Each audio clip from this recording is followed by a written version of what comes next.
ये बूढ़ा आदमी पानी में सोना ढूंढ रहा था। उसे पूरा विश्वास था कि सोना जरूर मिलेगा और बिल्कुल ऐसा ही हुआ। उसे एक सोने का छोटा टुकड़ा मिलता है। इतना सोना शरीर में जोश और जुनून भरने के लिए काफी था। वह जोर से चिल्लाता है। ये एक खुशी की आवाज थी। उस दिन से आदमी यहाँ खुदाई शुरू कर देता है, इसी आस में कि यहाँ सोना जरूर मिलेगा। धीरे धीरे कई दिन और रातें बीत चुकी थी, लेकिन अभी तक सोने का एक और टुकड़ा नहीं मिला था। फिर भी आदमी खुदाई करता रहा, इसी उम्मीद में कि सोना जरूर मिलेगा। एक दिन खुदाई करते समय उसने एक पत्थर को हटाया। उसके नीचे सोना था। आदमी वहाँ की मिट्टी साफ करता है। यह सोने की एक बड़ी चट्टान थी। आखिरकार आदमी की उम्मीद सही साबित हुई और सोना उम्मीद से भी ज्यादा था। इतना सारा सोना देखकर उससे रहा नहीं गया और वह खुशी से रोने लगा। सफल होने में इंसान की उम्मीद ही उसे सफल बनाती है और उसे उम्मीद से ज्यादा दे जाती है। अगली सुबह वह सभी सोने को अपने घोड़े पर लाद कर निकल पड़ता है। उसे पता था कि आगे का सफर बहुत दर्दनाक साबित होने वाला है। आगे उसे जर्मन सिपाही मिलते हैं जो बहुत ही बेरहम थे। वह चुपचाप वहाँ से जाने लगता है। सिपाही उस पर हंस रहे थे। सिपाहियों ने कुछ लड़कियों को पकड़ रखा था और उनके साथ मनमानी कर रहे थे। सिपाहियों का लीडर उस आदमी को घूरने लगता है, लेकिन वह बिना कुछ बोले वहाँ से चला जाता है। तभी एक सिपाही उस पर बंदूक तानता है, लेकिन लीडर उसे रोक देता है और कहता है आगे जाकर वैसे भी वह मरने वाला है। घोड़े पर सवार एक बूढ़ा आदमी मौत के मुंह में जा रहा था। वो जानता था कि आगे खतरा है। उन दरिंदों ने कई लोगों को मारकर लटका रखा था। आदमी उसके बावजूद आगे बढ़ता जा रहा था। आगे इसे दरिंदे क्रूर सैनिक मिलते हैं। इनके अंदर दया बिल्कुल भी नहीं थी। बूढ़ा आदमी उनके सामने खड़ा था, जिसकी आंखों में कोई डर नहीं था। सैनिक गहरी आवाज में उसे घोड़े से नीचे उतरने को बोलता है। बूढ़ा आदमी घोड़े से नीचे उतर जाता है। सैनिक कहता है तुझे मौत से प्यार है क्या, जो तू इस रास्ते से जा रहा है? बूढ़ा आदमी उनको कोई जवाब नहीं देता। सैनिक उसके पास आता है और घोड़े पर लदे बैग को देखता है, जिसमें सैनिक को सोना मिलता है। सैनिक बताता है इसके पास तो सोने का भंडार है। बूढ़े आदमी को धक्का मारता है। उसका पूरा बैग सोने से भरा हुआ था। सभी सैनिक बहुत खुश हो रहे थे। बूढ़ा आदमी अपने डॉग को यहाँ से भागने को बोलता है। डॉग वहाँ से भागने लगता है। क्रूर सैनिक डॉग पर गोलियां चला रहे थे, लेकिन डॉग बचते हुए भाग जाता है। बूढ़ा आदमी गुस्से से लाल हो गया था। गोलियों की आवाज वही सैनिक सुन लेते हैं जो बूढ़े आदमी को पहले मिले थे। इनको लग रहा था कि बूढ़े आदमी को उन्होंने टपका दिया। अब ये बूढ़े आदमी को मारने वाले थे। गुस्से से सैनिक उसे घुटने के बल बैठने को बोलता है। बूढ़े आदमी का क्रोध और ज्यादा बढ़ गया था। उसने कई दिन खुदाई करके सोने को ढूंढा था और इन सैनिकों को कैसे दे सकता था। बूढ़े आदमी ने गुस्से से अपने खंजर पर हाथ रखा और पूरा खंजर खोपड़ी के आर पार कर दिया। शांत स्वभाव वाले अक्सर खतरनाक होते। बूढ़ा आदमी क्रोध से लाल होकर अपने खंजर को पकड़ता है और खंजर दुश्मन की खोपड़ी के आर पार कर देता है। अक्सर शांत स्वभाव वाले लोग बेहद खतरनाक होते हैं। सभी सैनिकों की सांसें अटक गई थी। बूढ़ा आदमी उन्हीं का हथियार पकड़कर उन्हीं को मार रहा था। ये बूढ़ा आदमी एक पागल कमांडो था, जिसने अकेले ही 200 सैनिकों को नर्क पहुंचा दिया था। ये मौत को जेब में रखकर घूमता था, लेकिन इनमें से कोई सैनिक इस सनकी कमांडो के बारे में नहीं जानता था। उसने सभी सैनिकों को ऊपर पहुंचा दिया, लेकिन आगे वाले सैनिकों को गोलियों की आवाज सुनाई दी थी, जिस वजह से उन्होंने अपना टैंक रोक दिया और इसी जगह आ गए। उन्होंने देखा कि सारे सैनिक मारे जा चुके थे। ये लोग एक सैनिक के पास जाते हैं, जिसके पास एक सोने का टुकड़ा मिलता है। उन्हें पता चल गया था कि उस बूढ़े आदमी के पास बहुत सारा सोना है, लेकिन उससे सोना लेना मुमकिन नहीं था। बूढ़ा आदमी घोड़े पर सवार होकर जा रहा था। तभी उसे कोई आवाज सुनाई दी। उसने पीछे मुड़कर देखा कि सैनिक टैंक लेकर उसी की तरफ आ रहे थे। बूढ़ा आदमी यह देखते ही रफ्तार से भागने लगता है। वे लोग उस पर तोप चला रहे थे और मशीन गन से ताबड़तोड़ गोलियों की बौछार कर रहे थे, लेकिन बूढ़ा आदमी फिर भी बच निकलता है। सैनिक उसे दूरबीन से देख रहे थे, लेकिन वे आगे नहीं जा रहे थे, क्योंकि हर जगह माइन बिछी हुई थी। सैनिक केवल एक धमाके की उम्मीद कर रहे थे। बूढ़ा आदमी अपने घोड़े को सहलाता है, क्योंकि घोड़े की वजह से ही वह बच पाया था, लेकिन अचानक घोड़े का पैर माइन पर पड़ जाता है और एक बड़ा धमाका होता है। घोड़े के चिथड़े उड़ जाते हैं। सैनिकों को बहुत खुशी थी, लेकिन बूढ़ा आदमी अब भी जिंदा था। उसने अपना घोड़ा खो दिया था, जिससे उसे गहरा सदमा लगता है, जैसे उसने किसी अपने को खो दिया हो। बूढ़ा आदमी खुद को संभालता है और देखता है कि उसका सारा सोना बिखर गया है। सैनिक भी उसकी तरफ बढ़ रहे थे। बूढ़ा कमांडो अपने बिखरे हुए सोने को बटोरने लगता है। सैनिक टैंक लेकर वहां पहुंच जाते हैं, लेकिन बूढ़ा आदमी अपना सोना बटोरने में लगा रहता है। सैनिक उसे देखकर हैरान थे कि वह किस तरह का आदमी था, जिसे अपनी जान से ज्यादा अपने सोने की फिक्र थी। और हो भी क्यों ना, क्योंकि बूढ़े आदमी ने यह सोना ढूंढने में बहुत मेहनत की थी। ये उसका एटीट्यूड था जो सभी सैनिकों को पसंद आया। आखिर में उसने एक पत्थर उठा लिया, क्योंकि वह एक कमांडो की तरह सोच रहा था। उसकी आंखें यह बता रही थीं कि वह सैनिकों से रत्ती भर भी नहीं डरता।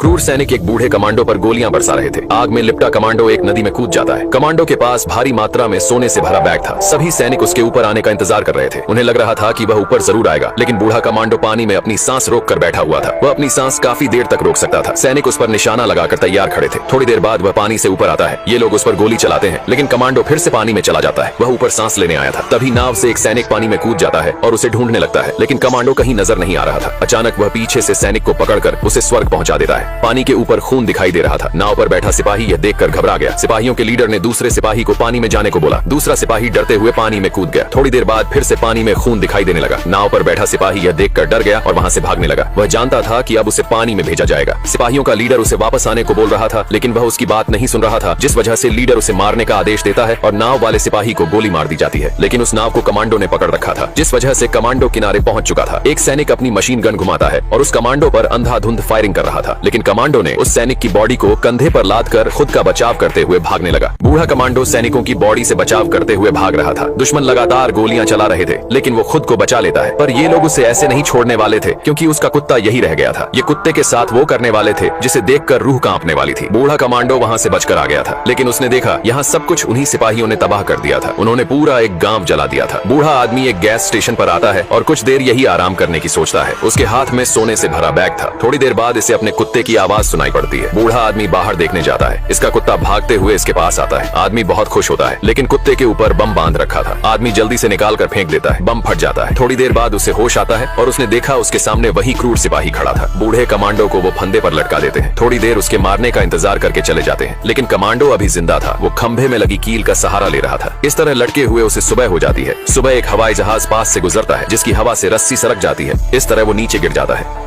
बूढ़े कमांडो को क्रूर सैनिक फंदे पर लटका देते हैं और काफी देर तक उसके मरने का इंतजार करते हैं, फिर चले जाते हैं। लेकिन बूढ़ा कमांडो अभी जिंदा था। वह एक किल की मदद से खुद को ऊपर धकेल रहा था। इसी तरह लटके हुए उसे सुबह हो जाती है। इस दर्द से गुजरने के बाद अच्छे अच्छे लोग पैंट में पेशाब कर देते हैं। थोड़ी देर बाद एक हवाई जहाज गुजरता है, जिसके कारण फंदा सरक जाता है और बूढ़ा कमांडो नीचे गिर जाता है। वहीं दो सैनिक तेल लेने आए थे। उनकी नजर कमांडो पर पड़ती है। एक सैनिक उसे देखने जाता है। बूढ़ा कमांडो जमीन पर गिरा हुआ था। सैनिक दूसरे साथी को बताता है कि यह जिंदा है। दूसरा सैनिक उसे मारने का आदेश देता है और मारने के लिए निकालता है। तभी बूढ़ा कमांडो उसे लात मारता है, जिससे उसका मुंह पत्थर पर जा लगता है और वह वहीं खत्म हो जाता है। इस सैनिक को लग रहा था कि बूढ़ा कमांडो मारा गया है, जिस वजह से वह उसके डॉग को भी मारने का आदेश देता है, लेकिन बार बार डॉग के भौंकने की आवाज आ रही थी, जिस वजह से वह बाहर देखने जाता है। उसने देखा कि उसका साथी जमीन पर गिरा हुआ था। तभी कमांडो पीछे से सैनिक पर हमला कर देता है और दोनों को मार गिराता है, लेकिन उन सैनिकों ने उसका सारा सोना छीन लिया था। उसके पास केवल एक ही टुकड़ा बचा था, जिसे वह जमीन में गाड़ देता है। बूढ़ा कमांडो क्रोध से लाल हो चुका था। अब उन्हें कोई नहीं बचा सकता था।